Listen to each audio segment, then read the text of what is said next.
ನಾನು AMC ಪಾತ್ರೆಗಳನ್ನ ರೀಸೆಂಟಾಗಿ ತೊಗೊಂಡು ಬಳಸ್ತಾ ಇದ್ದೀನಿ. ಈಗ ನಿರಂತರವಾಗಿ ಇದನ್ನೇ ಉಪಯೋಗಿಸ್ತಾ ಇದ್ದೀನಿ. ಇವತ್ತು ಹೋಳಿಗೆ ಅಮ್ಮ ಇತ್ತು, ಅದಕ್ಕೋಸ್ಕರ ನಾನು ಬೇಳೆಯನ್ನು ಬೇಯಿಸ್ಲಿಕ್ಕೆ ಹಾಕಿದೆ. AMC ಪಾತ್ರೆಯಲ್ಲೇ ಹಾಕಿದೆ. 20 ಡಯಾಮೀಟರ್ ಇರ್ತಕ್ಕಂಥ ಪಾತ್ರೆ ಇದು. ಅದಕ್ಕೆ ಈ ಲಿಡ್ಡನ್ನು ಹಾಕಿದೆ. ಸಾಫ್ಟ್ ಅಂತ ಮಾರ್ಕ್ ಬರೋವರೆಗೂ ನಾನು ಕುಕ್ ಮಾಡಿದೆ. ಆನಂತರ ಆಫ್ ಮಾಡಿದೆ. ಬೇಳೆ ಬೆಂದಿತ್ತು. ಬೇಳೆ ಬೆಂದ ನಂತರ ನಾನು ಬೆಲ್ಲವನ್ನು ಸಹ ಈ ರೀತಿಯಾಗಿ ಹಾಕಿಬಿಟ್ಟು ಕಟ್ಟನ್ನು ಬಸಿದು ಬೇಳೆ ಬೆಲ್ಲವನ್ನು ಮಿಶ್ರ ಮಾಡಿದೆ.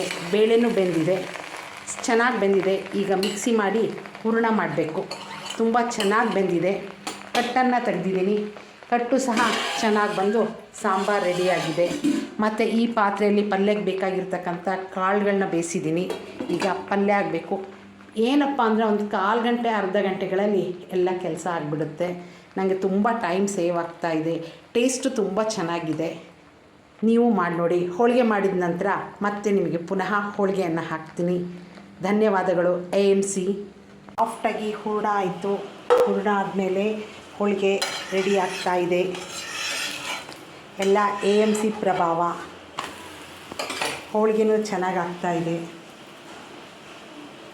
ನಾವೆಲ್ಲ AMCಯನ್ನು ತಗೊಳ್ಳೋಣ, ಸಮಯವನ್ನು ಉಳಿಸೋಣ. ಆರೋಗ್ಯಕರ ಆಹಾರವನ್ನು ತಯಾರಿಸಿಕೊಂಡು ಸೇವನೆ ಮಾಡಿ ಆರೋಗ್ಯವನ್ನು ಕಾಪಾಡಿಕೊಳ್ಳೋಣ. ತುಂಬ ಕ್ವಿಕ್ಕಾಗುತ್ತೆ. ಪಲ್ಯನೂ ಅಷ್ಟೇ ನೋಡಿ, ರೆಡಿಯಾಗಿದೆ. ಅಲಸಂದಿ ಕಾಳು ಪಲ್ಯ. ಹಾಗೆಯೇ ಸರ್ವಿಂಗ್ ಬೌಲ್ಗಳಲ್ಲಿ ನಾನು ಕಣಕ ಕಲಸಿಟ್ಕೊಳ್ಳೋಕ್ಕೆ ಈ ಥರಕ್ಕೆ ಉಪಯೋಗಿಸ್ತೀನಿ. ಮತ್ತು ಕೋಸಂಬರಿಗೂ ಸಹ ಸರ್ವಿಂಗ್ ಬೌಲಲ್ಲೇ ಮಾಡ್ತೀನಿ ಕೋಸಂಬರಿಯನ್ನು. ತುಂಬ ಚೆನ್ನಾಗಿದೆ. ಎಲ್ಲರೂ ದಯವಿಟ್ಟು AMCಯನ್ನು